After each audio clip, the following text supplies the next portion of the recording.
చేస్తావు అంటే భూలోకానికి వెళ్ళి దేవకి గర్భాన ఉండే సప్తమి గర్భమైన ఆదిశేషుణ్ణి తీసి ఎక్కడ పెడతావు?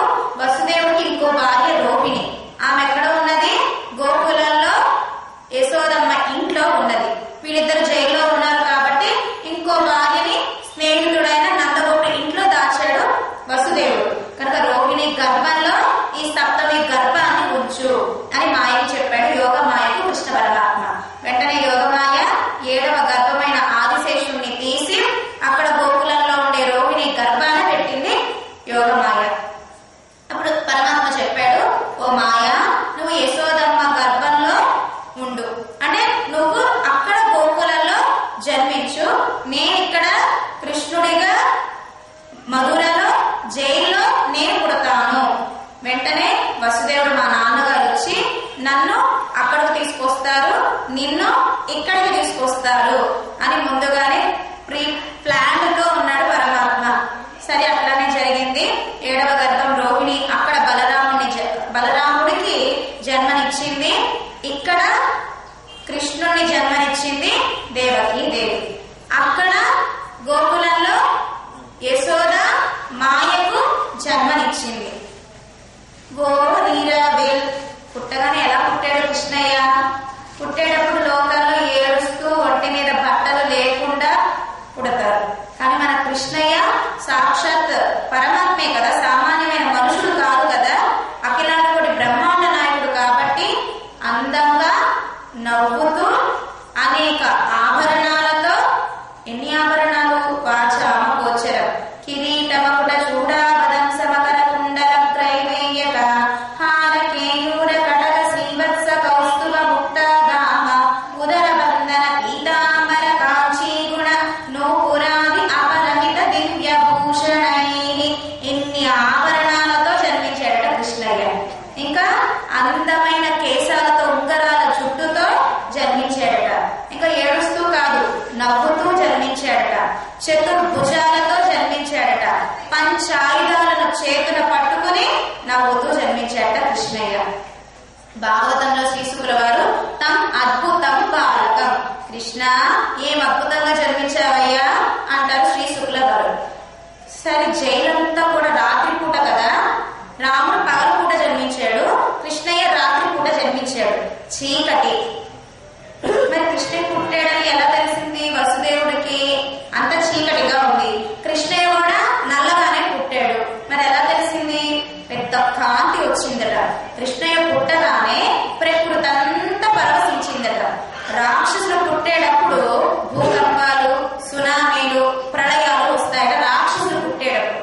కానీ పరమాత్మ పుట్టినప్పుడు ప్రకృతి అంతా ఆనందపడుతూ ఉంటుంది. సముద్రంలో జలమంతా కూడా శబ్దం చేస్తూ ఉందట, రాగాలు పాడుతూ ఉందట, వాయిద్యాలు వాయిస్తూ ఉందట. నదులు, సముద్రాల జలాలు, చెట్లన్నీ కూడా మెల్లగా వీస్తూ ఉన్నాయట. పిల్లగాలులు అంటారు కదా, చల్లటి గాలి, అలాంటి గాలులు వీస్తున్నాయట చెట్లన్నీ కూడా. ఆకాశము ధ్వని చేస్తూ ఉందట, మంగళ వాయిద్యాలు వాయిస్తూ ఉందట ఆకాశము. చెట్లలో, మొక్కల్లో ఉండే పుష్పాలన్నీ కూడా కృష్ణయ్య పుట్టబోతున్నాడు అంటూ పుష్పాల వర్షాన్ని కురిపిస్తున్నాయట చెట్లన్నీ కూడా. ఇక నెమలులు అన్ని కూడా పురివిప్పి నాట్యం చేస్తున్నాయట ఆనందంతో. కోకిలలు మొదలైనవన్నీ కూడా కృష్ణయ్య రాకను తెలుసుకుని చక్కగా అందంగా పాడుతూ ఉన్నాయట కోకిలలు మొదలైన పక్షులన్నీ కూడా. ఇలా ప్రకృతి అంతా పులకిస్తూ ఉండగా దేవతలు సిద్ధంగా ఉన్నారట కృష్ణయ్య పుట్టబోతున్నాడు అని చేతిలో పుష్పాలు పట్టుకుని. పుట్టగానే పుష్ప వర్షాన్ని కురిపించడానికి 33 కోట్ల మంది దేవతలు సిద్ధంగా ఉన్నారు. ఈ సమయంలో కృష్ణయ్య పుట్టాడు. లోపలంతా చీకటిగా ఉంది. మరి ఎలా తెలిసింది అంటే, ఎలా పుట్టాడు? ఏడుస్తూ పుట్టలేదు కదా, నవ్వుతూ పుట్టాడు కదా. నవ్వుతూ పుట్టినప్పుడు ఆ పళ్ళ కాంతితో పెద్ద వెలుగు వచ్చిందట. చంటి పిల్లలకి పళ్ళు ఎలా ఉంటాయండి? సామాన్యమైన పిల్లలు ఉండవు. కానీ కృష్ణయ్య సామాన్యమైన పిల్లవాడు కాదు, పరమాత్మే కాబట్టి చక్కగా పళ్ళ వరసతో అవతరించాట. అలా అదరాలు తెరిచి నవ్వగానే పెద్ద వెలుగు వచ్చిందట. ఆ వెలుగు కాంతితో దేవకి వసుదేవులు కృష్ణయ్యను చూసి ఆనందపడ్డారట.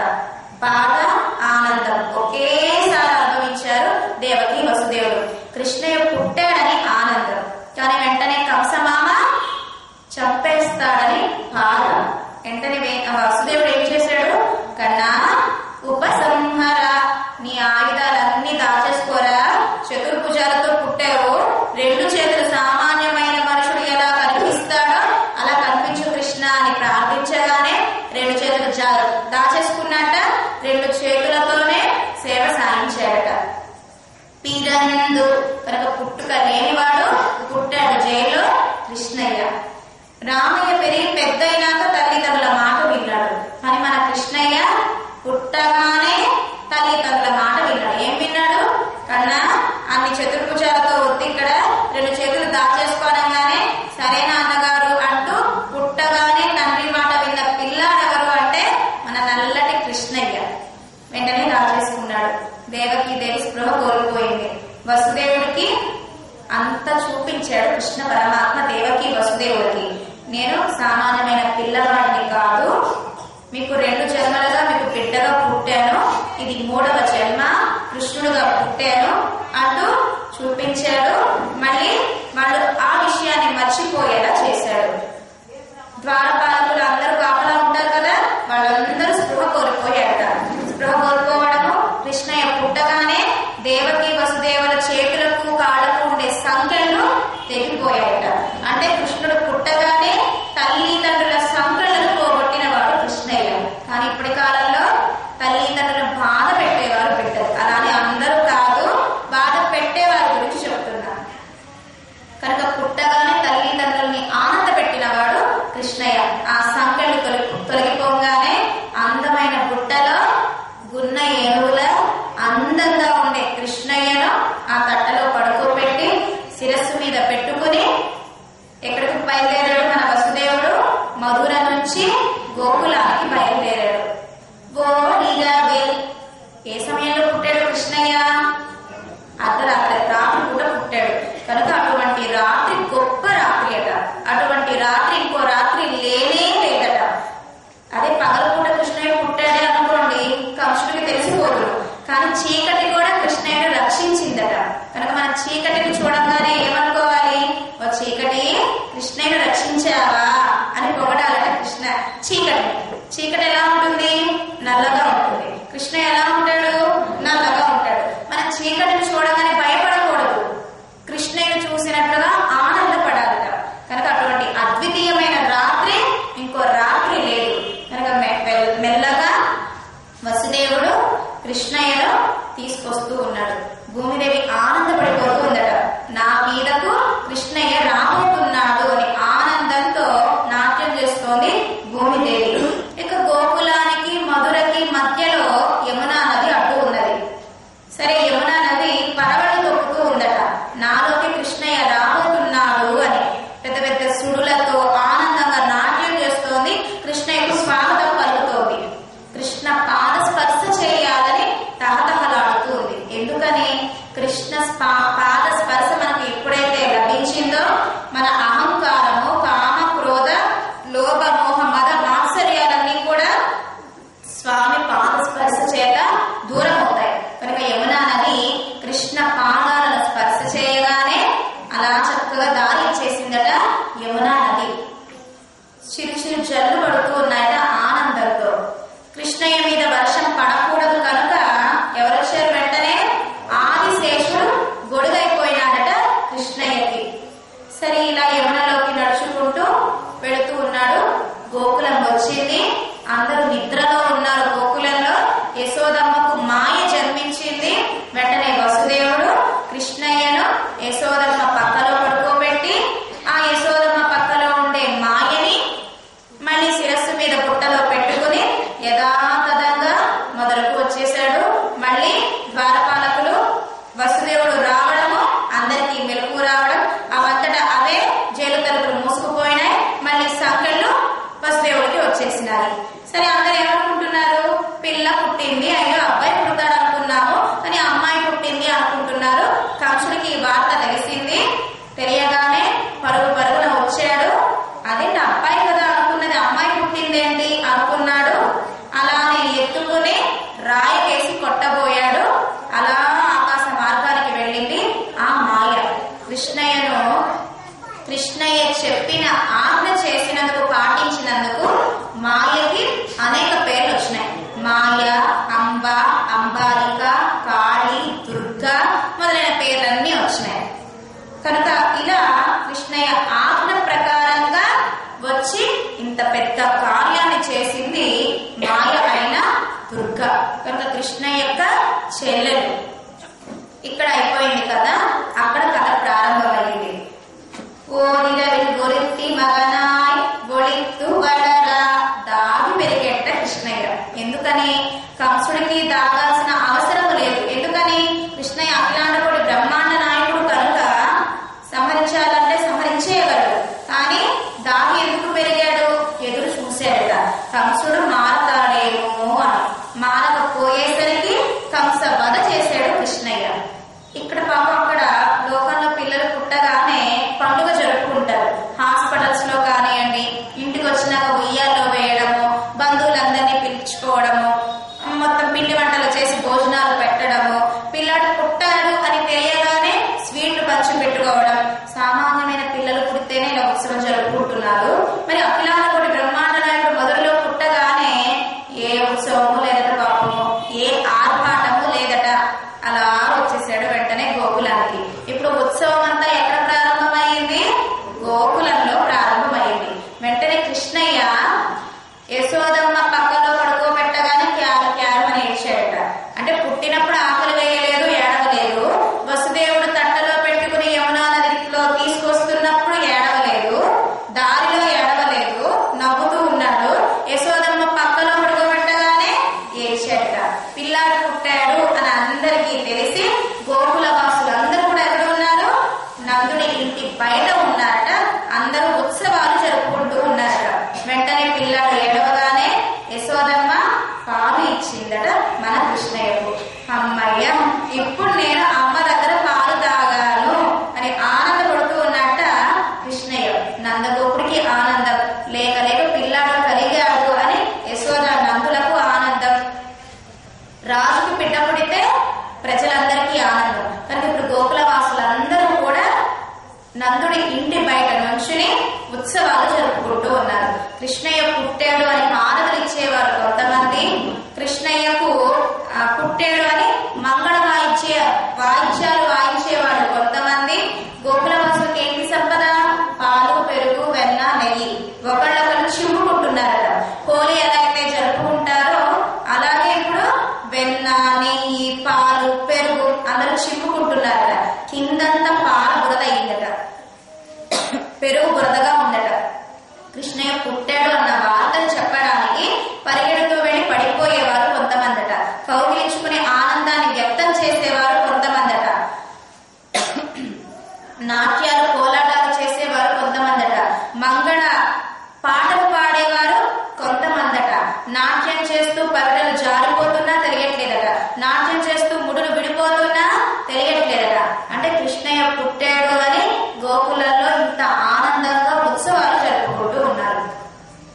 చిన్నపిల్లలకు పూర్వకాలంలో నాలుగు ఎలా తీర్చేవారు ఎవరికైనా తెలుసా? మన కృష్ణయ్యకు యశోదమ్మ సిరు మంజలాల్ ఎలా నాలుగు గీచేది అంటే చిన్ని పసుపు కొమ్మతో నాలుగు గీచేదట కృష్ణయ్యకు. మనకు భాగవతంలో కృష్ణయ్య మన్ను తింటున్నాడు అని బలరాముడు వెళ్లి యశోదమ్మకు చెప్పగా, అమ్మ అమ్మ మన కృష్ణయ్య మన్ను తింటున్నాడే అనగానే పరుగున యశోదమ్మ వచ్చి కన్నా నోరు తెరు అనగానే కృష్ణయ్య నోరు తెరవడము, మట్టి కనిపించకుండా భువన మాండాలన్నీ నోటిలో కనిపించడము, కలయా వైష్ణవ మాయయ, కృష్ణ నువ్వెవరివి? అఖిలాండకోటి బ్రహ్మాండ నాయకుడివా అంటూ కృష్ణ యొక్క నోటిలోనే లోకాలన్నీ చూసిందట యశోదమ్మ. అదేవిధంగా మనకు పెరియాళ్వారి తిరుమల ప్రబంధాలలో కృష్ణయ్యకు నాలుక గీచేటప్పుడు యశోదమ్మకే కాకుండా చుట్టుపక్కల గొల్లలందరికీ కూడా తానెవరో చూపించాడట, ఒక మాయను చూపించాడట. మళ్ళీ పిల్లాడిగా అయిపోయాడట. వీళ్ళు చూసి అన్ని మర్చిపోయారట. మనం ఏం చూస్తాం, ఏం మర్చిపోతాం? వింటామో రాత్రికి వెళ్ళి ఇంట్లో పడుకునేలోపు మొత్తం మర్చిపోతాం. మనం మర్చిపోవడం వేరు, కానీ గొల్లలు మర్చిపోవడం వేరు. ఆనందం ఎక్కువ పరమాత్మ చేసిన మాయ అది. సరే, కృష్ణయ్యను తొట్టిలో వేసిందట. పెద్ద పేరంటకం కృష్ణయ్యను తొట్టిలో వేయడం. మాణిక్క కట్టి వైరమిడై కట్టి ఆనికొన్న ചെയ്തവണ്ണ ചിരുത്തൊട്ടിൽ പേടിയുനക്കു പിരമന്നിടുതന്താൻ മാണിക്കുരനെ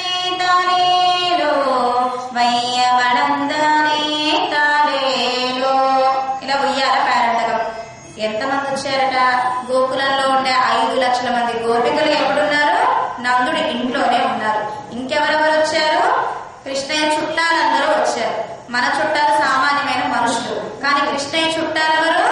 దేవతలే కృష్ణయ్య చుట్టాలు. 33 కోట్ల మంది దేవతలందరూ కూడా కృష్ణయ్య ఉయ్యాల చుట్టూ ఉన్నారట. పేరంటానికి వచ్చేటప్పుడు ఏం తీసుకొస్తారు? కానుకలు తీసుకొస్తారు కదా. ఇప్పుడు దేవతలందరూ కృష్ణయ్యకు కానుకలు తెచ్చారట. బ్రహ్మగారు అందమైన బంగారపు ఉయ్యాల తొట్టిని తీసుకొచ్చాడట. బ్రహ్మగారు ఎవరు? పరమాత్మకు మొట్టమొదటి సంతానం. తండ్రి పుట్టాడు అని బ్రహ్మగారు ఉయ్యాల తొట్టి. ఎలా ఉంది ఆ తొట్టి? రత్నాలతో, మణులతో, మాణిక్యాలతో పచ్చటి బంగారం కలిగిన తొట్టిని తీసుకొచ్చాడు. ఇంకా ఎలా? చిన్న తొట్టి కాకుండా, మరీ పెద్ద తొట్టి కాకుండా కృష్ణయ్యకు సరిపడే తొట్టిని తీసుకొచ్చారట బ్రహ్మగారు. కృష్ణయ్య మాట్లాడుతున్నట్ట, బ్రహ్మా స్వాగతం అంటున్నట్ట.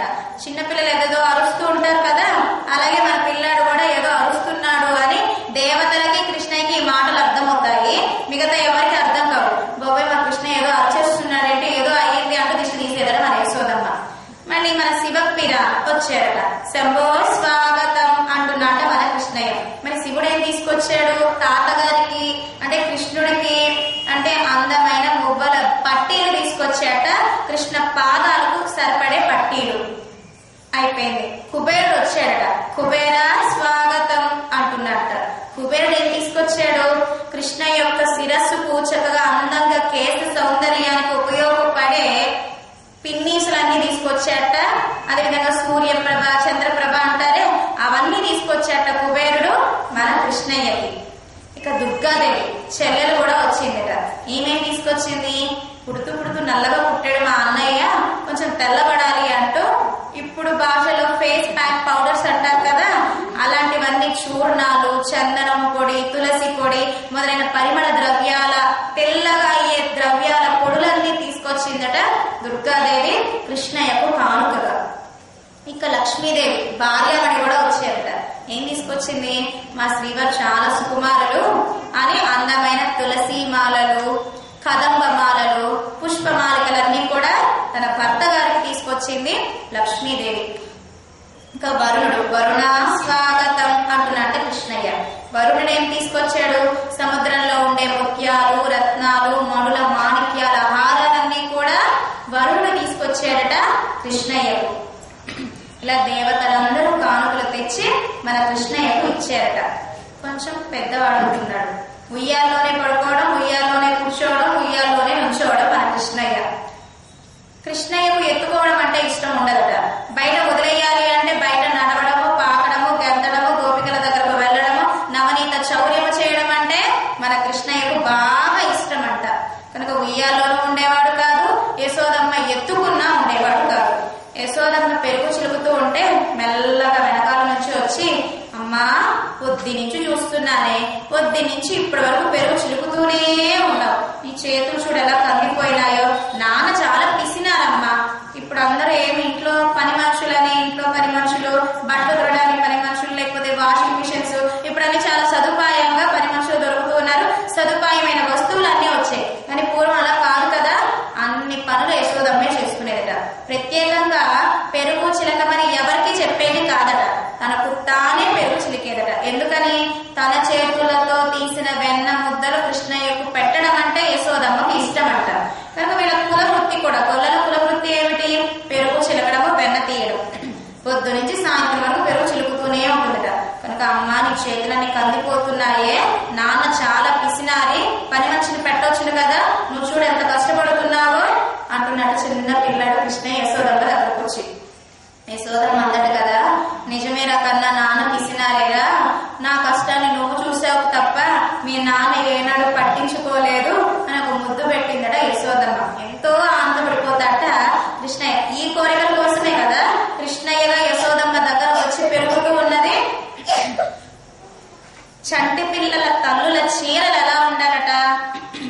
ఇస్త్రీగా, నీట్ గా, ఏ మరక లేకుండా ఉండకూడదట. చంటి పిల్లల తల్లుల చీరలు ఎలా ఉండాలట? మురికితో, మట్టితో ఉండాలట, నలిగిపోయి ఉండాలట. యశోదమ్మ ఎవరు? గోకులంలో రాణి. అయినా ఆమె చీర ఎలా ఉండేది? ఆమె చీర దగ్గరకు పెడితే వెన్న కప్పు, చూస్తే మొత్తం అన్ని మట్టి మరకలు, నలిగిపోయి ఉంటుందట. ఏం చేసేవాడు? వెన్న తినేవాడు. విడిపోని ఏమైనా చక్కగా నైస్ గా ఏమైనా కడుక్కునేవాడు అంటే కడుక్కునేవాడు కాదు. ఆ వెన్న చేతులతోనే మట్టి దగ్గరకు వెళ్ళి ఆడేవాడు. కడుక్కోకుండా అమ్మ అంటూ వెనకాల నుంచి వచ్చి పట్టుకునేవాడంటే యశోదమ్మ. తిట్టేది కాదుట యశోదమ్మ, ఎంతో మురిసిపోయేదట. వెనకాల నుంచి వచ్చి నా కృష్ణయ్య నన్ను గాఢాలింగనం చేసుకున్నాడు అంటే కౌగిలించుకున్నాడు అని. కొన్నిసార్లు వెనకాల నుంచి వచ్చి కౌగిలించుకుంటాట, కొన్నిసార్లు ఆడుకుంటూ ఆడుకుంటూ అమ్మ అంటూ ముందు నుంచి వచ్చి కౌగిలించుకుంటాట. కనుక యశోదమ్మ చీరలంతా కూడా నలిగిపోయి వెన్న వాసనతో మట్టితో నిండి ఉంటుందట యశోదమ్మ చీర. కృష్ణయ్య బయటకు వెళ్ళినప్పుడు ఆ చీరను చూసుకుని ఆనందపడుతూ ఉండేదట. కృష్ణయ్య ఎలా వచ్చి నన్ను కౌగిలించుకున్నాడు, వెన్న తిని వచ్చి కౌగిలించుకున్నాడు, మట్టి చేతులతో వచ్చి కౌగిలించుకున్నాడు అని యశోదమ్మ ఆనందపడుతూ ఉండేదట. ఇలా ఆనందం యొక్క హద్దును చవి చూసింది యశోదమ్మ. సరే, కాళింగుడి మీద నాట్యం చేస్తూ ఉన్నారు. లోకంలో నిన్న మన పిల్లలు నాట్యం చేశారు, కూచిపూడి నాట్యం. అయ్యగారు వాళ్ళ బిడ్డ, అదేవిధంగా స్వామినారాయణ వాళ్ళ యొక్క మనవరాలు. స్టేజ్ కదిలిపోయింది అనుకోండి, డాన్స్ చేయగలరా? చేయలేరు. కానీ మన కృష్ణయ్య స్టేజ్ కదిలిపోకుండా డాన్స్ చేస్తున్నట్ట. ఏం స్టేజ్ ఏంటి? బలలు కాదు, పాము మీదే. కాళింగుడి మీద, కాళింగుడు ఏంటి? పాము కదా, అది అటు ఇటు ఇటు కదులుతూ ఉందట. అయినా ఎక్కడ తల ఎత్తితే ఆ తల మీద పాదం పెట్టి నాట్యం చేస్తూ ఉన్నట్ట. అంటే నాట్యస్థలం కదులుతున్న అందంగా నాట్యం చేసేవారు ఎవరు అంటే మన కృష్ణయ్య. అన్ని కూడా యమునా నదిలో కాళింగుడు ఉండడం వల్ల అన్ని కూడా విషపూరితమైపోయి చనిపోతూ ఉన్నాయట. కానీ యమునా నది పక్కనే కదంబ వృక్షం అని ఒక చెట్టు ఉన్నది.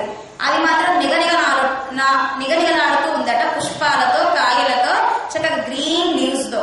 ఎలా అంత అందంగా ఉంది అంటే కృష్ణయ్య యమునా నదిలోకి దూకేటప్పుడు ఆ చెట్టు మీద పాదం పెట్టి యమునలోకి దూకాడట. కనుక కృష్ణస్వామి పాద స్పర్శ మనకు తగిలితే మన పాపాలన్నీ పంచలైపోతాయి, మనకు వైకుంఠ ప్రాప్తి కలుగుతుంది. కనుక అన్ని పాడైపోయిన చెట్టు మాత్రం అందంగా ఎలా ఉంది అంటే కృష్ణస్వామి పాద స్పర్శ చేత.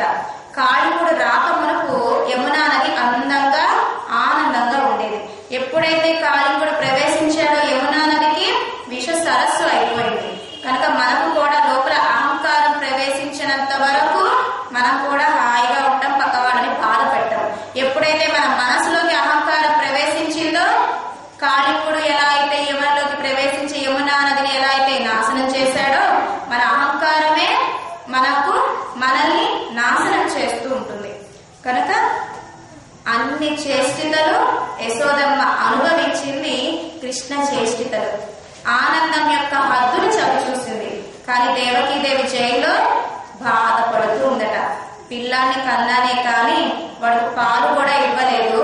నా స్తన్యాలు ఉన్నది దేనికి, పిల్లాడికి పాలు ఇవ్వనప్పుడు అని తనకు తానే తిట్టుకుంటోందట. తన చీర చూసి ఏడుస్తోందట. నా చీర ఎలా ఉంది? ఇస్త్రీ చీర, ఏ మరకలు లేవు. కనుక ఎందుకు నాకు ఈ చీర?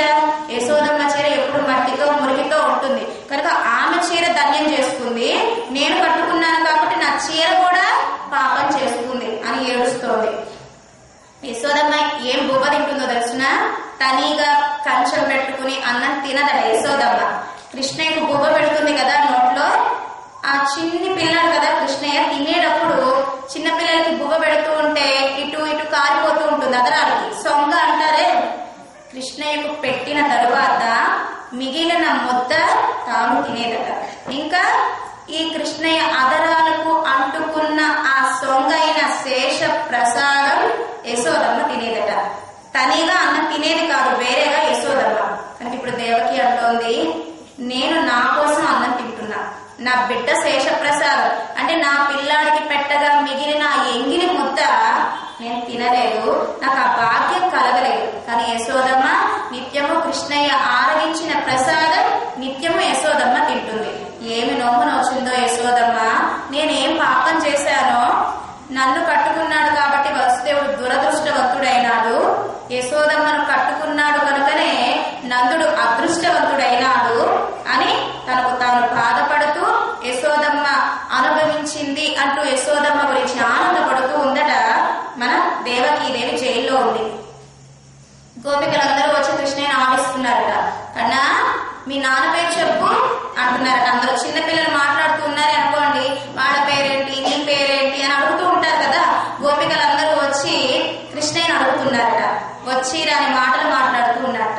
నోట్లో ఒక వేలేసుకుని అదిగో నాన్న అంటూ నందుని చూపిస్తూ ఉన్నట్ట. లోపల మాత్రము అయ్యో నా కన్న తండ్రి వసుదేవుడు నందుడు కాదు అని లోపల అనుకుంటున్నాడట.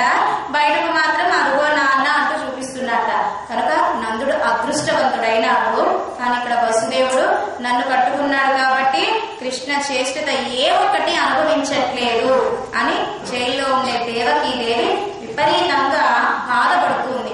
యశోదమ్మ ఆనందం యొక్క హద్దును చవి చూస్తే దేవకీదేవి బాధ యొక్క హద్దును చవి చూసింది. సరి కంసమామ కబురు పెట్టడము, ధనుర్యాగము అని అక్రూరుడు గోకులానికి రావడము, రథము ఎక్కి అక్రూరుడితో కృష్ణ బలరాములు మధురకు రావడము, నేరుగా కంసుడి దగ్గరకు వెళ్లకుండా ఎక్కడైనా యుద్ధానికి వెళ్ళేటప్పుడు అలంకారం చేసుకుని పెడతారా? మన కృష్ణ అలంకారం చేసుకుని వెళుతున్నట్ట కంసుడి దగ్గరకు. కృష్ణ ఎప్పుడైతే అడుగు పెట్టాడో కృష్ణయ్య భయపడాలి. కానీ కంసుడే గజగజ ఉడుకుతున్నట్ట. కృష్ణుడు ఆనందంగా ఉన్నట్ట. వెంటనే రావడము, పుష్పాల కోసం మాలాకారుడి దగ్గరకు వెళ్ళాడు. చందనం కోసం కుబ్జ దగ్గరకు వచ్చాడు. ఎటువంటిది కుబ్జ? అంద వికారం, అసలు అందంగా ఉండదు, బూనిదనమాట కుబ్జ. చందనాలు కూడా చాలా వేరువేరుగా ఉంటాయట. రాజు పూసుకునే చందనం ఒకటి, బటులు పూసుకునే చందనం ఒకటి, స్త్రీలు పూసుకునే చందనం ఒకటి, మంత్రులు పూసుకునే చందనం ఒకటి. కుబ్జాన చందనం ఇవ్వ అడిగాడట కృష్ణుడు. ఈ గొల్లపిల్లడికి చందనం వాసన ఏం తెలుస్తుంది, బెల్ల వాసన తప్ప అని సామాన్యులు పూసుకునే చందనం ఇవ్వబోతున్నద కుబ్జ. అన్నాడట కృష్ణయ్య, సామాన్యులు రాసుకునే చందనం వద్దు, రాజు రాసుకునే చందనం కావాలి అన్నట్ట కృష్ణయ్య. కృష్ణ, నీకు సామాన్యుల చందనం వాసన, రాజు రాసుకునే చందనం వాసన వ్యత్యాసం కూడా తెలుసునా నీకు అని అడిగిందట కుబ్జ. వెంటనే రాజు రాసుకునే చందనం ఇచ్చిందట. చక్కగా అందంగా రాసుకున్నట్ట మన కృష్ణయ్య చందనం. అడగగానే కృష్ణ, చందనాన్ని స్వీకరించావు, నన్ను స్వీకరించావా అని అడిగిందట కుబ్జ కృష్ణయ్యను.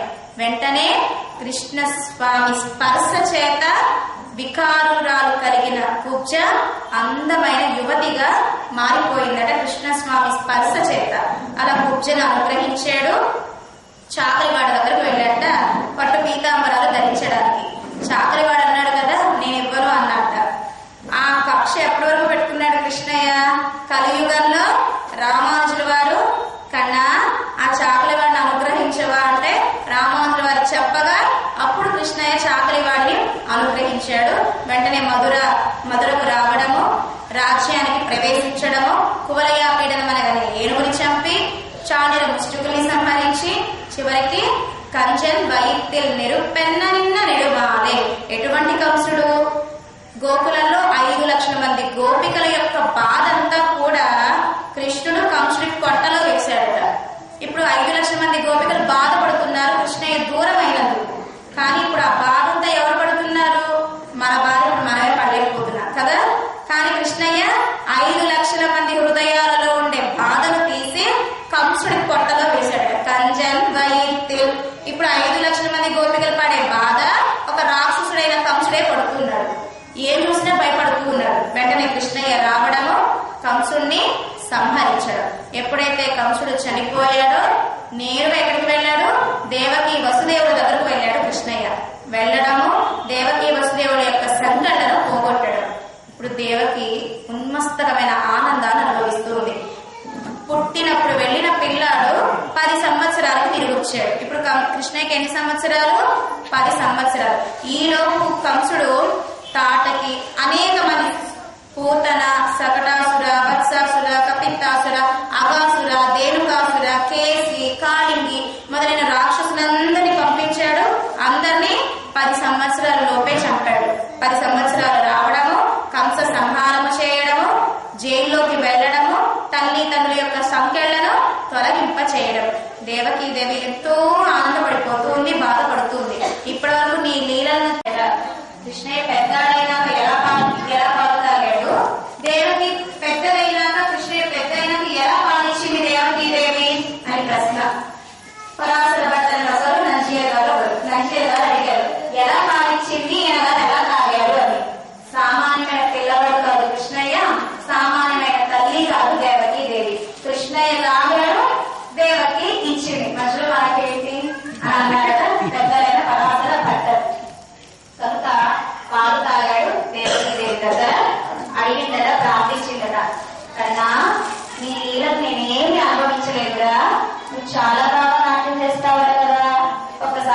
చేసి చూపించవా అని అడిగిందట దేవకీదేవి. చాలా అందంగా తడనడై నడవాలో కృష్ణ ఒక్కసారి నడవా అడిగేవారు గోపికలు. తప్పటడుగులు వేస్తూ నడిచేవాడట కృష్ణయ్య. నల్లని వాడు కదా, అందులో అందమైన ఉంగరాల నల్లని జుట్టు కలిగిన వాడు, అనేక ఆభరణాలు ధరించిన వాడు, చిన్న పిల్లాడు. మరి పాట కావాలి కదా నాట్యం చేయాలి అంటే, మరి పాట ఎక్కడిది అంటే కృష్ణయ్య నడుస్తూ ఉంటేనే గజ్జలు పాట పాడుతున్నాయట. మన పట్టీలు లాంటివి కాదు కదా కృష్ణయ్య పట్టీలు, సాక్షాత్ భక్తులే గజ్జల రూపంలో ఉన్నారు. ఒక గజ్జలు చక్కగా గానం చేస్తూ ఉన్నాయట నడకకు తగ్గట్టుగా. ఆ గానాన్ని వింటూ కృష్ణయ్య ఆనందంగా నాట్యం చేస్తూ ఉన్నట్ట. ఎలా? కృష్ణయ్య నాట్యం చేసేటప్పుడు కృష్ణయ్య నుదుటి మీద ఉండే పాపిడి పిల్ల అటు ఇటు కదులుతూ ఉండట. కదలడం వల్ల ఆ పాపిడి పిల్లకు ఉండే రాళ్ళన్నీ కూడా నుదుటి మీద పడి ఇంకా వెలుగుగా ఉండట. ఆ నుదురు కృష్ణ యొక్క నుదురు. ఇంకా అందంగా పాడుతూ ఎర్రని అదరాలతో పాడుతూ నాట్యం చేస్తూ ఉన్నాడు. నడుమున ఉండే బట్టాలను అటు ఇటు కదులుతూ ఉంది. గజ్జలు గలగలం అంటున్నాయి.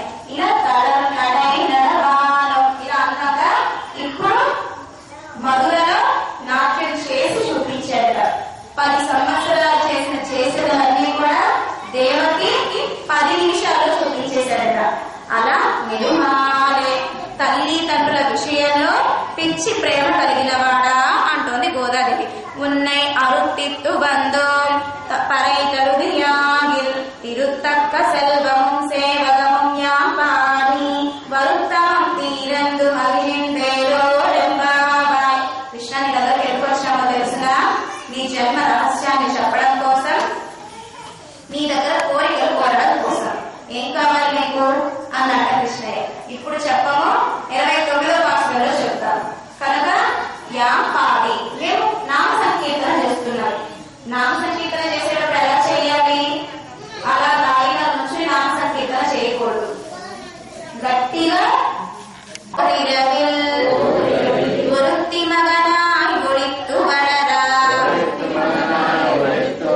తరికిలానా ఇత్తాన్ నీంగుడినైంద కరుత్తై విషై పిత్తు కంజన్ వైత్తిల్ నిరుపెన్న నిన్న నెడుమాలే ఉన్నై అరుతిత్తు బంధు పరైతరుదియాగిల్ నిరుత్తక్క సెల్వము సేవగము యాపాడి వరుత్తమం తీరందు మగిషందేలో రెంబాబాయ్. గోదమ్మ ఇంత చెప్తున్నా గట్టిగా చెప్పాలని లేదా? ఇంతలా మన గోదమ్మ చెప్తోంది 25 పాఠశాల వరకు. అంటే నేను సరిగ్గా చెప్పట్లేదా? చేసేటప్పుడు అనేక ఆభరణాలు ధరించి పూలమాలను ధరించి నామ సంకీర్తన చేస్తూ ఇలా చల్ల చేస్తే ఈ ఆభరణాల శబ్దము నామ సంకీర్తన చల్లజిలికే శబ్దం వినబడుట లేదా అని మేలుకొల్పుతుంది. ఇక 8వ పాసురంలో దేవాది దేవనే అనే నామ సంకీర్తనతోటి తూర్పు దిక్కు సూర్యుడు ఉదయించాడు లేవంటే కాదు, మీ ముఖం యొక్క తేజ సౌందర్యమే తూర్పు వైపున పడి మీకు సూర్యుడు ఉదయించినట్టుగా అనిపిస్తుంది, కానీ సూర్యుడు ఇంకా రాలేదు అని చెప్తుంది. అలాగే గోవులు మేత మేస్తున్నవి అని చెప్తుంది, కానీ మీ యొక్క ముఖ సౌందర్యం తూర్పు వైపు పడటం వల్ల మీ వెనక వైపు చీకటిగా ఉండి మీకు గోవుల తినొచ్చున్నాయి అనుకుంటున్నారు, కానీ తెల్లవారలేదు అని చెప్తుంది. ఇక 4వ పాసురంలో మంచం చుట్టూ 4 దీపపు దీపాలు పెట్టుకొని పరిమళ వాసనతోటి మీరే కృష్ణ యొక్క వైభవాన్ని అనుభవిస్తున్నారా అని గోపిక మేలుకొల్పుతుంది. ఇంకా ఖాళీ స్థలంలో కృష్ణ వేలు పట్టుకొని నడిచినట్టుగా కూడా గోదాదేవి అనుకోని చెప్తుంది. ఈ 9వ పాత్రంలో వాళ్ళ ఇల్లు మడులు మాణక్యాలు నాలతో ఉంటుంది. అంటే గోకులంలో ఉన్న అందరి ఇల్లు కృష్ణ ఇల్లు ఎలాగా ఉండేదో అట్లానే మనుల మాణిక్యాలతోటి ఉండేవి. ఇక 10వ పాత్రంలో ఎంతటి నోము నోచావమ్మా, ఎంతటి వరం నీది, నీవు పడుకొని ఉండే ఇన్ని కృష్ణయ్య లీలని అనుభవిస్తున్నావా అని మేలుకొలుపుతుంది. ఆమె అలాగే లేచి వస్తుంటే అలాగే రాకండి, కేసు సౌందర్యం వస్తువులు కొంచెం సర్ది చేసుకుని రండి అని ఇలా చెప్తుంది. 11వ పాశ్రంలో గోవుల సమూహం గురించి చెప్తుంది, ఆమె సౌందర్యం గురించి చెప్తుంది. 12వ పాశ్రంలో రామ వైభవం గురించి మొత్తం రాముడు ఎక్కడ జన్మించింది, ఎవరెవరిని సంహరించింది అవన్నీ మొత్తం చెప్తుంది. 13వ పాశ్రంలో కృష్ణ గొప్పవాడా రాముడు గొప్పవాడా అని కృష్ణ నీళ్ళలో మరియు రాముని యొక్క అన్ని చెప్తుంది. 14వ పాశ్రంలో పంగయ్య కన్నా అని నామ సంకీర్తనతోటి చెప్తుంది. 15వ పాశ్రంలో అందరూ వచ్చేసరికి ఆమె పంగయ్య కన్నా నామ సంకీర్తన చేసుకుంటూ ఇక పడుకొనే ఉంటది. అందరం వచ్చావమ్మా, నీ ఒక్కదానివే గోష్ఠిలో తక్కువగా ఉన్నామని చెప్పి మేలుకొలిపి అందరినీ కలిసి 16వ పాశ్రంలో నందుని ఇంటి వరకు వెళ్తారు. 16వ పాశ్రంలో నందుని ఇంటి ముందట ఉన్న క్షేత్ర పాలకుల్ని, తర్వాత ద్వారపాలకుల్ని మేలుకొలుపుతారు. 17వ పాశ్రంలో నందుని, బలరాముణ్ణి, యశోదమ్మని ముగ్గురిని మేలుకొలుపుతారు. ఇక 18, 19, 20 పాశ్రాలలో నీలాదేవిని ఒక్కొక్క రోజు ఒక్కొక్క అందముగా కృష్ణయ్యతోటి నీలాదేవి ఎలా ఉంది, బంతులాట ఆడుకోవడము, ఆమెతోటి కలిసి మొదలగున అన్ని చెప్తుంది. 21వ పాశ్రంలో కృష్ణయ్యని మేలుకుంటాడు. 22వ పాశ్రంలో కృష్ణయ్య మేలుకుంటాడు.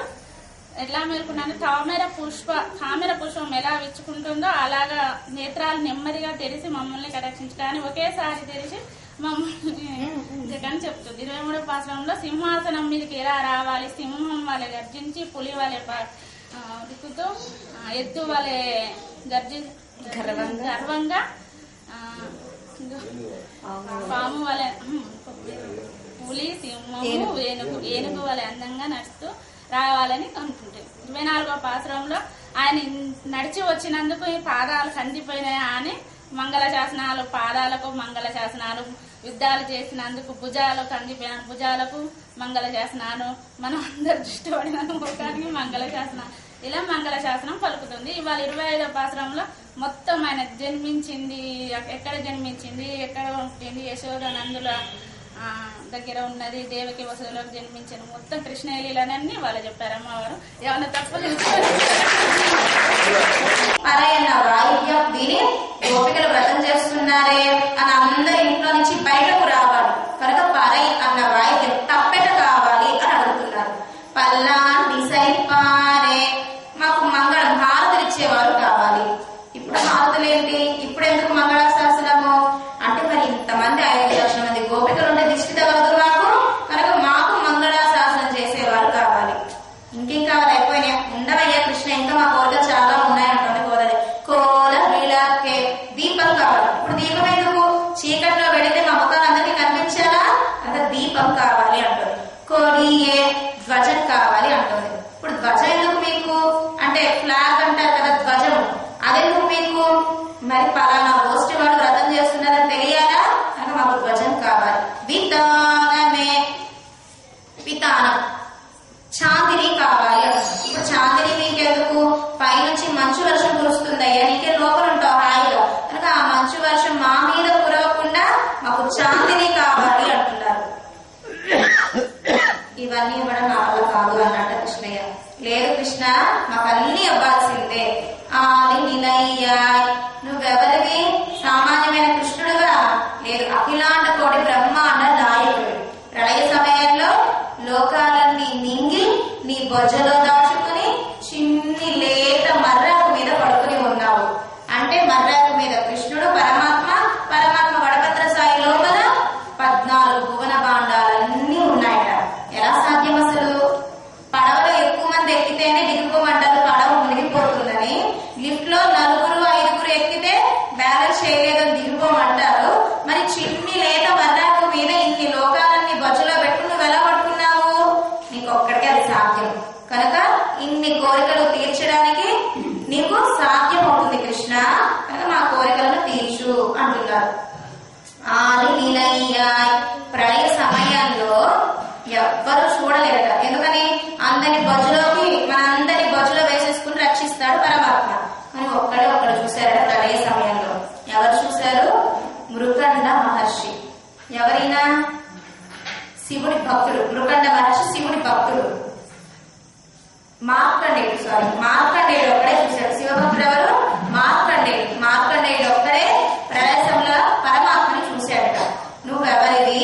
ఇంతమందిని నీళ్ల నుంచి రక్షిస్తున్నావు, నీ బొజ్జలోకి వేసుకుని రక్షిస్తున్నావు, నువ్వెవరివి అని మార్కండేయుడు అడిగాడట పరమాత్మని. ఏదో ఇంకప్ప నా స్వీయ పతి, నేను లక్ష్మీ భర్తని అని మార్కండేయుడికి చెప్పాడట పరమాత్మ. కనుక నీకు ఇవన్నీ సాధ్యమైనప్పుడు ఈ కోరికలు కూడా తీర్చడం నీకు సాధ్యం అవుతుందయ్యా అన్నారు మన గోదాపిరాటి గోష్ఠి కృష్ణ పరమాత్మతో. లోపలికి ఎలా వేసుకుంటున్నాడు? మనం బుగ్గ ఎలా తింటాము? పులుసన్నము, సాంబార్ అన్నము, తైరు సాదము ఇలా మెల్లమెల్ల ఒకటి కలుపుకొని తింటాం కదా. అదేవిధంగా పరమాత్మ లోపల ఒక పెద్ద ర్యాక్స్ ఏర్పాటు చేశారట. జెమెట్రీ బాక్స్ లో ఎలా అయితే ర్యాక్స్ ఉంటాయో, షార్ప్నర్ కి, ఎరైజర్ కి, పెన్సిల్ కి, పెన్ కి, కంపాస్ కి అన్ని ఎలా ర్యాక్స్ ఉంటాయో లోపల కూడా ఒక పెద్ద ర్యాక్స్ ఏర్పాటు చేసుకున్నట్ట. వేడికి ఏవి కలవకుండా. మరి సముద్రము, నదులు, నీళ్లు కలిసేస్తే ఎలా? అదేమో ఉప్పు కడలు, ఇదేమో మంచి నీళ్లు, రెండు కలిస్తే ఎలా? కొండలు అన్ని కలిసిపోతాయి ఎలా? పర్వతాలు.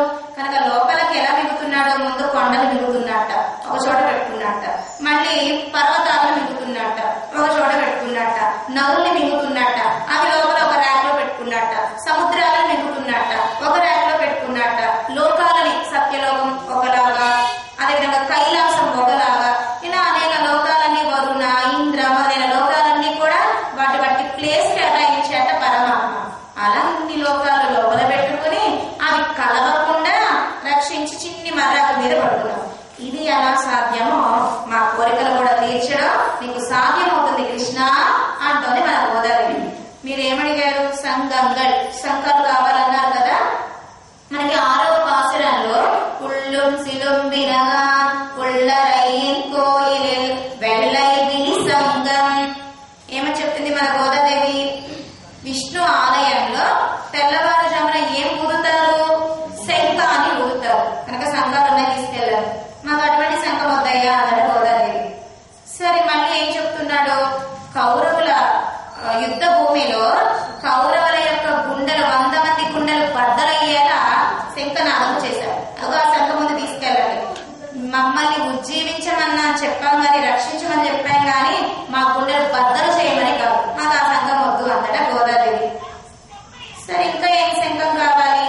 ఉల్పాంచ సన్నియమే, మాకు నీ శంఖమే కావాలి, పాంచజన్యమే కావాలి. సరే, గోవుల్ని కాచేటప్పుడు శంఖనాదం చేసేవాడు. ఆ శంఖం ముందు తీసుకెళ్ళండి. మేము గోవులం కాదయ్యా అందట గోదాదేవి. మీ శంఖనాదం వినగానే ఎవరైతే ఆనందపడ్డారో అలాంటి శంఖనాదం ఊరి ఆ శంఖాన్ని మాకిచ్చి మమ్మల్ని ఆనందపెట్టు. ఎప్పుడు ఊదాడు?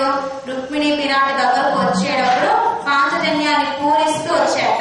ఆ పాంచజన్యం యొక్క నాదము విని రుక్మిణీదేవి ఆనందం కలిగి ఆ కృష్ణ పరమాత్మ వస్తున్నాడు, నన్ను కళ్యాణం చేసుకోబోతున్నాడు అని ఆనందపడింది రుక్మిణీదేవి. మాకు అటువంటి శంఖం కావాలి అన్నాడు గోదాదేవి. తర్వాత తప్పెట కావాలి అన్నారు. సరే, జాంబవంతి. కానీ ఇలాంటివన్నీ మనం పొద్దున చెప్పుకున్నాం. కనుక మన పెద్దలందరూ ఆచరించిందే మన గోదావరి చెప్పింది. మనము పొగడుకోకూడదు. ఉదాహరణ, అర్జునుడు గాంధీ ఎవరైతే తిడతారో వాళ్ళని చంపేస్తాను, సంహరిస్తాను అన్నాడు. ధర్మరాజు మొదలైన వాళ్ళందరూ ఎవరిని నమ్ముకున్నారు? కృష్ణుని నమ్ముకున్న ప్రేమంతా గాంధీవం మీదే ఉంది. అర్జున, నీ గాంధీవమే మనల్ని రక్షిస్తుంది, కనుక బాగా యుద్ధం చెయ్యి అన్నాడు. మొదటి రోజు యుద్ధం చేయలేదు అర్జునుడు. గాంధీవాన్ని కింద పెట్టేసి, బాగా నా వల్ల కాదు యుద్ధం చేయడము, నువ్వు నీ వాళ్ళని చంపుకుంటావా? చంపుకోడు. నీ వాళ్ళని నువ్వు రక్షిస్తావు, కనుక నా వాళ్ళని నేను చంపుకోవాలా అని ఎదురు తిరిగి మాట్లాడాడు కృష్ణయ్యతో. కానీ త్రేతాయుగంలో గురువు గారు చెప్పింది పాటించాడు రాముడు. విశ్వామిత్రుడు ఏం చెప్పాడు? రామా, తాటకిని సంహరించు అనగానే సంహరించాడు రాముడు. త్రేతాయుగం. ద్వాపర యుగానికి వచ్చేసరికి గీతాచార్యుడు కృష్ణ పరమాత్మ చెప్తూ ఉంటే శిష్యుడైన అర్జునుడే వినట్లేదు. సంసారి చెబితే పరమాత్మ విన్నాడు. సంసారి ఎవరు? విశ్వామిత్రుడు. పరమాత్మ ఎవరు? కృష్ణ పరమాత్మ విన్నాడు. కానీ ద్వాపర యుగంలో పరమాత్మ చెబుతూ ఉంటేనే నిత్య సంసారి అయిన అర్జునుడు వినలేదు. ఇక కలియుగము చెప్పనే అక్కర్లేదు. మీరు గురువులు ఏంటి, మీ శిష్యులు ఏంటి, మీ కింద మేము ఎండవేంటి, మీ కాడకు మేము ఒక్కడం ఏంటి, మీరు మేము ఒకటి అన్నట్లుగా తయారయ్యింది కలియుగం. కనుక అర్జునుడు యుద్ధం చేయకపోతే కృష్ణయ్య గీత ఉపదేశం చేశాడు. అయిపోయింది, ఇంటికి వెళ్ళారు. ఒకరోజు యుద్ధం పూర్తయింది, ఇంటికి వెళ్ళారు. ఇంటికి వెళ్ళగానే ధర్మరాజు రాగానే గాంధీవాన్ని తిట్టాడు. అర్జున, నీ గాంధీవం ఎందుకని ముక్క తీసుకొని పడే అన్నట్ట. వెంటనే ఇప్పుడు ఏడుపు అర్జునుడు. ఎవరైతే గాంధీవాన్ని తిడతారో వాడిని సంహరిస్తామని ప్రతిజ్ఞ చేశాడు అర్జునుడు. ఇప్పుడు అన్నగారిని చంపితే అన్నను చంపాడని లోకులందరూ తిట్టుకుంటారు అర్జునుడిని. గాంధీవాన్ని తిట్టిన వారిని చంపుతాను అని శపథం చేశాడు. ధర్మ సంకటంలో పడ్డాడు అర్జునుడు. ఏం చెయ్యాలా అని కృష్ణ పరమాత్మ దగ్గరకు వెళ్ళి జరిగిందని చెప్పాడు కృష్ణ పరమాత్మ. కృష్ణ పరమాత్మ అర్జునుడు, బాగా ఏం చేయడు, గాంధీవాన్ని తిట్టిన వాడిని చంపుతాను అన్నాను. ఇప్పుడు ధర్మరాజు గారే తిట్టారు, నాకేం చేయాలో తెలియట్లేదు అంటే ఒక్కసారి నీ అన్నని ఏకవచనంతో పిలువు అన్నట. ఒరే అన్న అని. పెద్దన్నని అస్సలు పిలవకూడదట, ఏకవచనంతో పిలిస్తే పెద్దలను చంపేసినట్లట. కనుక అమ్మ నేను అలా పిలవను అన్నాడు అర్జునుడు. నేను చనిపోతాను అన్నాడు. ఇప్పుడు మిమ్మల్ని రక్షించేది ఎందుకని? ద్రౌపది మంగళసూత్రం కాపాడడం కోసమని. మీరు ఎవరికి వారు చేస్తాను అంటే ఇంకా నేను ఉన్నది దేనికి? కనుక ఒకసారి నీకు నువ్వు పొగిడితే ఇంకా నువ్వు చచ్చిపోయిన కింద వాడి లెక్క అనగానే ఒక్కసారికి తనకు తాను పొగుడుకున్నట్ట అర్జునుడు, చనిపోయే కింద లెక్క. కనుక ఎవరికి వారు పొగుడుకోకూడదు. పరమాత్మ దగ్గరకు వచ్చి మన యొక్క తక్కువదనాన్ని చెప్పాలి.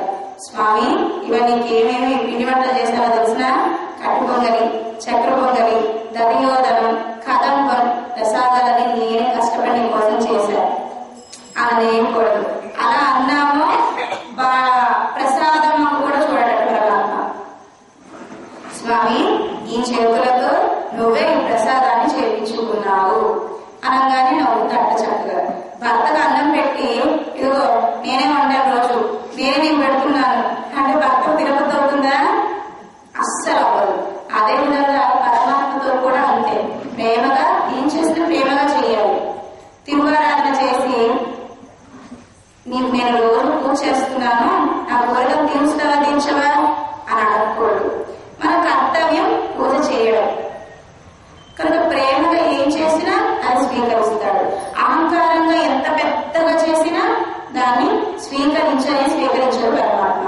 కనుక ఆయన దగ్గరకు వెళ్ళి నేను రోజు నీకు పూజ చేస్తున్నానయ్యా, అనేక ప్రసాదాన్ని నీకు ఆరంభింపు చేస్తున్నానయ్యా, రోజు నీ గుడికి వస్తున్నానయ్యా, కర్మయోగం చేశాను, జ్ఞానయోగం చేశాను, భక్తి యోగం చేశాను, అనేక వ్రతాలు చేస్తున్నాను అంటే అనేక యజ్ఞ యాగాలు చేయిస్తున్నాను. అయితే అవే మిమ్మల్ని రక్షిస్తాయంట కృష్ణయ్య. స్వామి, నేను ఏం చేయలేకపోతున్నానయ్యా, ఏం చెయ్యట్లేదయ్యా, నన్ను రక్షించవా అంటే మనస్ఫూర్తిగా మనల్ని రక్షించే తీరుతాడు పరమాత్మ. కనుక ఇవాటి మాసంలో మన గోదమ్మ శరణాగతి చేస్తుంది కృష్ణయ్యకు. ఆకించన్యం అనన్య కతిత్వం. నాకు ఎవ్వరు రక్షకుడు కాదు, నాకెవరు గతి లేవు, నువ్వే నాకు గతి, నువ్వే నాకు రక్షకుడవు అని చెప్తుంది గోదాదేవి. కనుక గోదమ్మయే అలా శరణాగతి చేసింది అంటే మనందరం కూడా పరమాత్మతో ఇలాగే చెప్పాలి, ఇలాగే శరణాగతి చేయాలి. మన యొక్క తక్కువదనాన్ని చెప్పుకోవాలి పరమాత్మ దగ్గర. పెద్దలు చెప్పుకుంటేనే కదా గోదమ్మ చెప్పుకునేది. ఎవరెవరైనా చెప్పుకున్నారు. ఉదాహరణ మనకు ఘట్టంతో ఉన్నారు కదా కూరత్తాడు రామాజు వారి పక్కన, వారు కుక్కతో పోల్చుకుంటారు. శ్రీ స్తవం అని ఒక స్తవాన్ని లక్ష్మీదేవి గురించి అనుగ్రహించారు కూరత్తాళ్ళ. అనుగ్రహించి నేను చెప్తున్నాను అనేది కూరత్తాళ్ళ. ఓ అమ్మ, ఓ లక్ష్మీదేవి, ఓ పెరిపిరాటి అరే, కుక్కకు దాహం వేసింది. గంగలోకి వెళ్ళి గంగలో ఉండే గంగ తీర్థాన్ని తాగింది కుక్క. అందుకని గంగా నది అపవిత్రమైపోకుండా నీచమైన కుక్క ముట్టుకున్నంత మాత్రాన పవిత్రం కలిగిన గంగా మాత అపవిత్రమవుతుందా? అవ్వదు. అదేవిధంగా నేను నీకు స్తోత్రం చేస్తున్నాను తల్లి.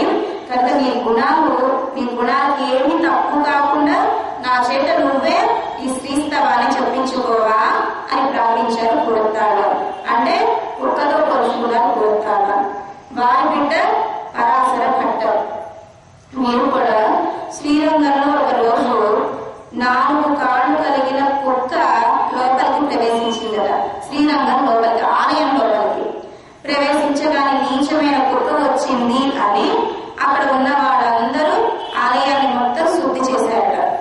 అప్పుడు పరాశర భట్టర్ అంటున్నారు రంగనాథుడితో, ఓ రంగనాథ, 4 కాళ్ళ కుక్క వచ్చినందుకే నీ ఆలయాన్ని శుద్ధి చేసుకుంటున్నావు. 2 కాళ్ళ కుక్క నేను వచ్చాను, ఇప్పుడు నీ ఆలయాన్ని ఎలా శుద్ధి చేయించుకుంటావు అని పరాశర భట్టర్లు కూడా కుక్కతో పోల్చుకున్నారు. అదేవిధంగా ఆడవందారని మహానుభావుడు, మన రామానుజుల వారికి గురువు గారికి గురువు గారు, పరమాచార్యులు అంటారు. ఆడవందారు వీరు కూడా అమర్యాద, శుద్ర, శరమతి. అమర్యాద, మర్యాద అంటే ఏమిటో తెలియని వాడిని, శపర బుద్ధి కలిగిన వాడిని అంటూ తమ యొక్క తక్కువదనాన్ని చెప్పుకున్నారు పెరుమాళ దగ్గర ఆడవందారు. నా కర్మనిష్టోస్మి నాత్మవేది నా భక్తి మాం స్వచ్చరణాల విందే. నాకేమి భక్తి లేదయ్యా, కర్మయోగం లేదయ్యా అని చెప్పుకున్నారు ఆడవందారు స్వామి దగ్గర. నిజంగా లేదా వీళ్ళకి? ఉంది, ఉండే అలా చెప్పుకుంటున్నారు. మన நம்மாழ்வார் நீசனே நிலை ஒன்னு நிலேன் என் கண் பாசம் வைத்தார் பரம் சுடர் ஜோதிக்கே. గోవిందా, నీచాతి నీచుడి నేను, అటువంటి నీచుడిని నువ్వు ఎంత గొప్పగా అనుగ్రహించావయ్యా అని అంటారు நம்மாழ்వారు పెరుమాళతో. కనుక మన పెద్దలందరూ తక్కువ ధనాన్ని చెప్పుకున్నారు. ఇక ఉదాహరణ మన రామానుజుల వారు, వీరేం చెప్పుకున్నారు? భగవతపచార, భాగవతాపచార, అసహ్యాపచార రూప నానావిధ అపచారాన్, ఆరబ్ధ కార్యాన్, అనారబ్ధ కార్యాన్, కృతాన్, క్రియమాణాన్, కరిష్యమాణాన్ చ సర్వాన్ అశేషతః క్షమస్వ. మన నిత్యము కూడా ఇంట్లో పూజ చేసిన తర్వాత ఈ శ్లోకం చదవాలి. అమర్యాద, భగవతపచార, భాగవతాపచార. రామానుజులు గారు అంటున్నారు, స్వామి ఎన్నిసార్లు నీకు అపచారం చేశాను, నీ భక్తుల విషయంలో ఎన్ని అపచారాలు చేశాను. మనకు ఒకరంటే గిట్టదు, వారి విషయంలో మనకి ఎటువంటి విరోధము లేదు, అయినా వాళ్ళంటే మనకు నచ్చదు. అసహ్యాపచార, ఇటువంటి దాన్ని అసహ్యాపచారము అంటారు. కనుక ఇలా నేను ఎన్నో దోషాలు చేశాను అంటూ రామానుజుల వారు కూడా స్వామికి చెప్పుకున్నారు. నిజంగా చేశారా? చేయలేదు. ఇలా చెప్పుకోవాలి పరమాత్మ దగ్గర. ఆచరించి చూపించారు మన పెద్దలందరూ కూడా. గురువు గారు శిష్యులకి ఉపన్యాసం చెప్తూ ఉన్నారు. అందరూ ఉన్నారు శిష్యులు అందరూ కూడా. మీకు జ్ఞానం తెలుసా, ఎంత జ్ఞానం మీ దగ్గర ఉన్నది అని అడిగారు గురువు గారు. అందరూ చేతులు ఎత్తారట, మాకు గొప్ప జ్ఞానం తెలుసు అని. ఒక్కడు మాత్రం చెయ్యత్తలేదట. ఓ అందరికి జ్ఞానం తెలుసా అన్నారు. తెలుసు అన్నారట అందరూ కూడా. ఈ పిల్లాడు ఎందుకు ఎత్తలేదు అంటే ఆ అబ్బాయిని రేపు అడిగారట, నీకు జ్ఞానం తెలియదా? తెలియదు స్వామి అన్నారట. నీవే జ్ఞానవంతుడే, ఇప్పుడు చేతులు ఎత్తారే వీళ్ళందరూ జ్ఞానం లేని వారు. అంటే పరమాత్మ గురించి మనం ఎంత తెలుసుకున్నా చాలా తక్కువ అల్పం. కనుక ఈ అబ్బాయి ఏమనుకున్నాడు, నాకు జ్ఞానం లేదు, ఎంత తెలుసుకున్నా స్వామి వైభవం బాగా అమ్మకోసం, కనుక నేను చెయ్యి ఎత్తలేవు అని చెప్పాడట. కనుక మనం కూడా ఎన్ని పూజలు చేసుకున్నా, ఎన్ని పునస్కారాలు చేసినా, ఎన్ని వ్రతాలు ఆచరించినా, ఎన్ని ఉపవాసాలున్నా, ఎన్ని అంగ ప్రదక్షిణాలు చేసినా, రోజు ఆలయానికి వచ్చినా ఏమన్నారు పరమాత్మ దగ్గర? నాకేమి రాదయ్యా అంటే పరమాత్మ మనల్ని రక్షించే తీరుతాడు. కనుక ఇవాటి భాషలలో మన కూడా అనన్య శరణ్యత్వం, అనన్య కతిత్వం, నాకు ఏది తెలియదు అని చెప్తుంది గోదాదేవి స్వామితో. స్వామి సుకృతాన్ని అంటగడదామని చూస్తూ ఉన్నాడు.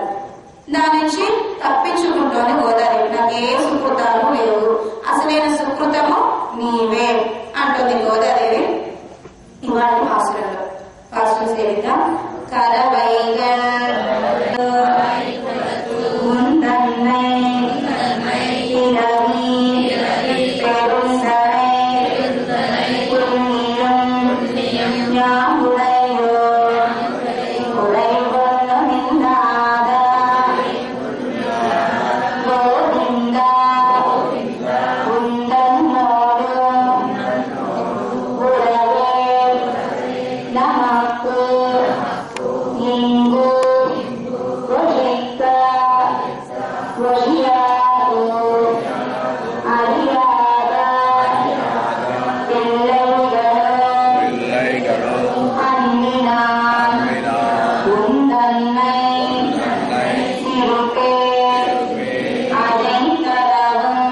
నీవే అని శరణాగతి చేస్తున్నారు మన గోదాదేవి. మన పెద్దలందరూ శరణాగతి చేసి ధరించేవారు. ఉదాహరణ, ఒక క్షత్రియ కన్య అయిన ద్రౌపదీదేవి చేసింది శరణాగతి. పెరియాళ్వారి తిరుమలలో చిట్ట చివరి పాసురాలలో పెరియాళ్వారు లోకుల యొక్క మనస్తత్వాన్ని చెబుతారు. ఎలా ఉంటారు చివరి సమయాల్లో? మంచంలో ఉన్నామే అనుకోండి, మనకు ఆరోగ్యం బాగున్నప్పుడు, చేతులు కాళ్ళు పనిచేస్తున్నప్పుడు అందరూ బాగా అందరి చేత పని చేయించుకుంటారు, అందరూ పని చేయించుకుంటారు. మంచం మీద పడితే పట్టించుకుంటారా? భర్త అయినా సరే, తల్లి అయినా సరే, బిడ్డలైనా సరే, బంధువులైనా సరే. ఎందుకు ఇలా చెప్తున్నా అంటే నిజంగా లోకంలో జరుగుతోంది ఇవన్నీ కూడా. అటువంటి స్థితిలో ఒక మంచినీళ్ళు అడిగితే సరిగ్గా ఒక గ్లాసు మంచినీళ్ళు ఇచ్చే అవకాశం కూడా తీరిక కూడా లేకపోతుంది ఇంట్లో ఉండే ఇంట్లో ఉండే బంధువులు. ఎప్పుడు నీ దగ్గర కూర్చోవాలా, మీకు అన్ని సేవలు చెయ్యాలా అంటూ ఉంటారు. సొల్లెన్నో ప్రాణం పోయే స్థితిలో ఉండేవాడు లోపల నుంచి ప్రాణం బయటకు రావాలి అంటే చాలా కష్టం. లోపల 101 నాడులున్నాయి, లోపల 101 నాడులున్నాయి, నవరంధ్రాలు ఉన్నాయి. ఈ లోపల ఉండే ఆత్మ బయటకు రావాలి అంటే లోపలంతా చీకటిగా ఉంటుంది. రక్తము, ఎముకలు మొదలైనవన్నీ లోపలే ఉంటాయి కదా. ఎటు నుంచి బయటకు రావాలో కష్టపడుతూ ఉంటుంది. కనుక చివరి సమయంలో చాలా మంది శ్వాస తీసుకోవడానికి ఇబ్బంది పడుతూ ఉంటారు. ఎక్కువగా ఆయాసం వస్తూ ఉంటుంది. ఎందుకని? ప్రాణం పోయే స్థితిలో ఆ ప్రాణం బయటకు రావడానికి పడే అవస్థలంతా కూడా. కనుక ఆ సమయంలో పాపం చుట్టూ చేరి నామ సంకీర్తన చేయకుండా ఆ సమయంలో ఏం చెప్తారు? ఆస్తులు ఎక్కడున్నాయి, స్థలాలు ఎక్కడున్నాయి, ఏటీఎం కార్డ్స్ ఎక్కడున్నాయి, సొల్లేను చెప్పు మళ్ళీ నువ్వు వెళ్ళిపోతున్నావు, నువ్వు వెళ్ళిపోతే అవన్నీ మా లెక్కలు తెలియదు, నువ్వు ఎవరికి ఎంత ఇవ్వాలి, ఎవరి దగ్గర ఎంత తీసుకోవాలి అంటే సొంత బ్లడ్ రిలేషన్ అయినా కూడా చివరి సమయంలో వాటి గురించి ఆలోచిస్తారు. అందరి గురించి చెప్పట్లేదు, కొంతమంది గురించి చెప్తున్నారు.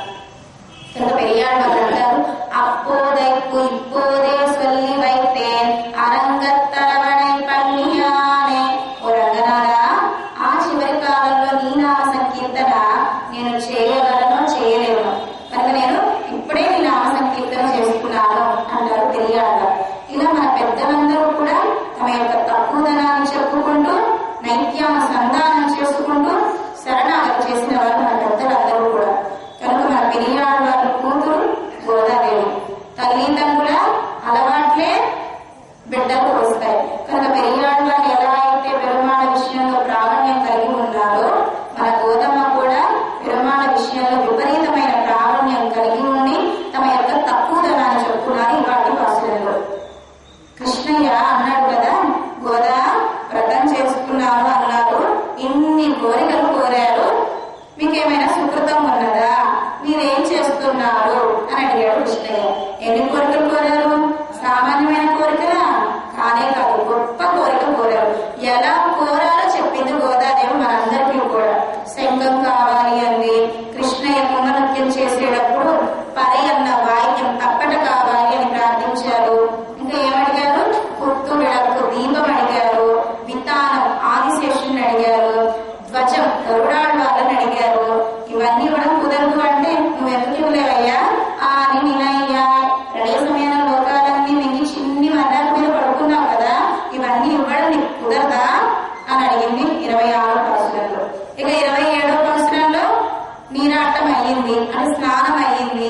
స్నానం అవ్వగానే అనేక ఆభరణాలు కోరారు, పట్టు వస్త్రం కోరారు, అక్కారడిసెల్ పాయసాన్ని కోరారు గోదాదేవి. అంటే ఆభరణాలు అంటే తిరుమంత్రం, ద్వయమంత్రం, చరమ శ్లోకం. మంత్రాలలో ఈ 3 మంత్రాలు ప్రధానమైనవి. కానీ ఈ 3 మంత్రాలను కోరింది, అంటే పరమాత్మనే కోరింది గోదాదేవి. 3 మంత్రాల తర్వాత ఇలాంటివి చాలా కావాలి స్వామి, నీకు దగ్గరగా ఉండాలి అని ప్రార్థించింది. వస్త్రము అంటే ఈ శరీరం కాదు, ఒక పంచ ఉపనిషత్మయ తిరుమేని కావాలి, అంటే సామ్యాపత్తి మోక్షం కావాలి, నీకు దగ్గరగా ఉండాలి. సాలోక్య సారూప్య సామీప్య సాయుజ్య మోక్షం. సాలోక్యం అంటే నీ దగ్గరకు వచ్చే లోకం, అంటే వైకుంఠానికి మేము రావాలి. సారూప్యం నీ వంటి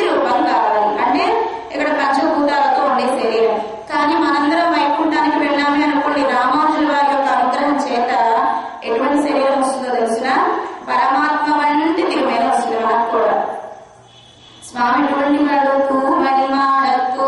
తాను రత్నాల మేడలలో ఉండి అయ్యో నా గోపికలు కూడా రత్నాల మేడలోనే ఉండాలి అని అందరికీ రత్నాల మేడలు కట్టించాడు కృష్ణయ్య కదా. అదేవిధంగా వైకుంఠంలో కూడా నాకు ఎటువంటి శరీరమో నా వాళ్ళందరికీ అటువంటి శరీరమే కావాలి అంటూ పంచ ఉపనిషత్మయ తిరుమేని ఇస్తాడు. సామీప్య కనుక మనందరము కూడా స్వామికి దగ్గరగా ఉండాలి అనుకోరాలి. సాయుజ్య నీతోనే ఉండి సర్వదేశ సర్వకాల సర్వ అవస్థలయందు నీ ఆనందం కోసం సేవ చెయ్యాలి.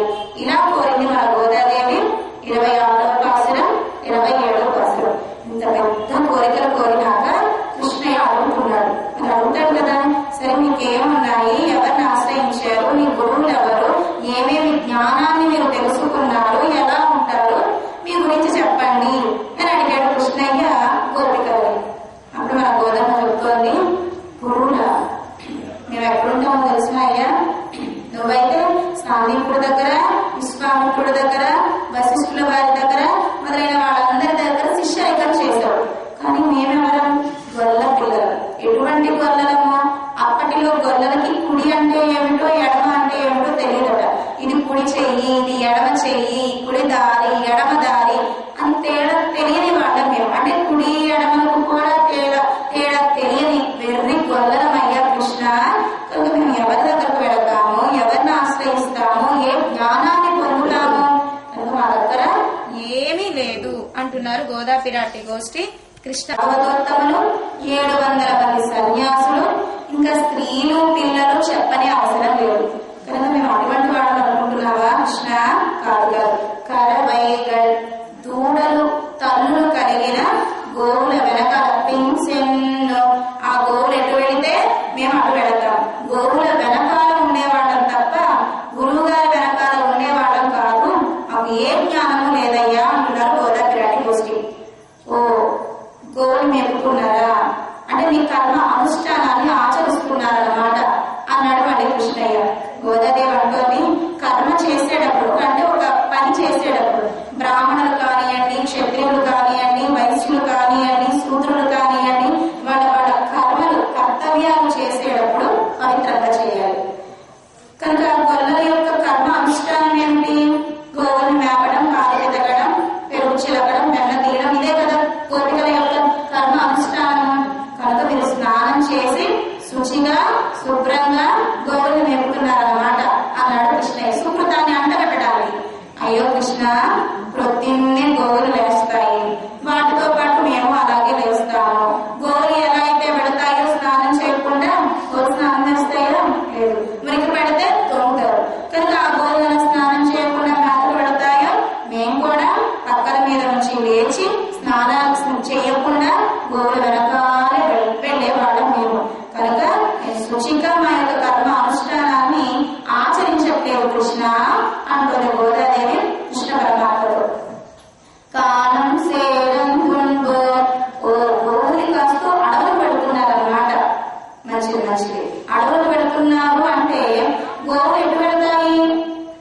పుణ్యక్షేత్రాలు వెళ్తాయి. గోవులు వెళ్ళనే వెళ్ళవు. గడ్డ ఎక్కడ ఉంటే అక్కడ వెళుతుంది. కృష్ణయ్య అంటున్నట్ట, గోవులు కాస్త చక్కగా శ్రీరంగం వెళుతున్నారా, తిరువహీంద్రపురం వెళుతున్నారా, తిరుక్కోవలూరు వెళుతున్నారా అని సుకృతాన్ని అంటగడుతున్నాడు అనమాట.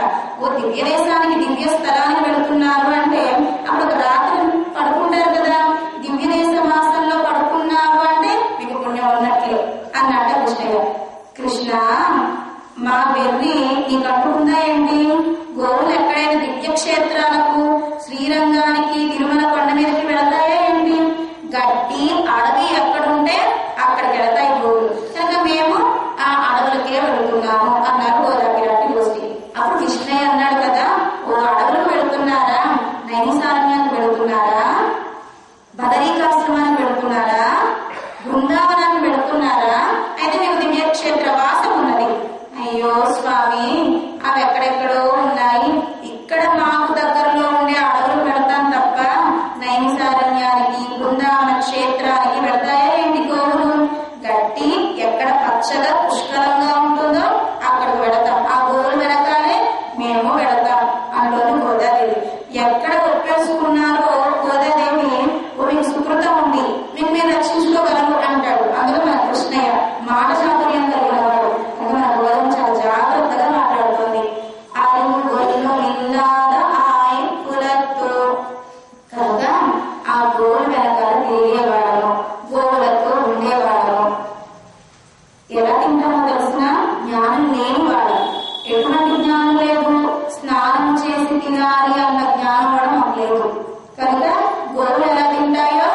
నుంచుని మేము అలాగే నుంచుని తినేస్తాం.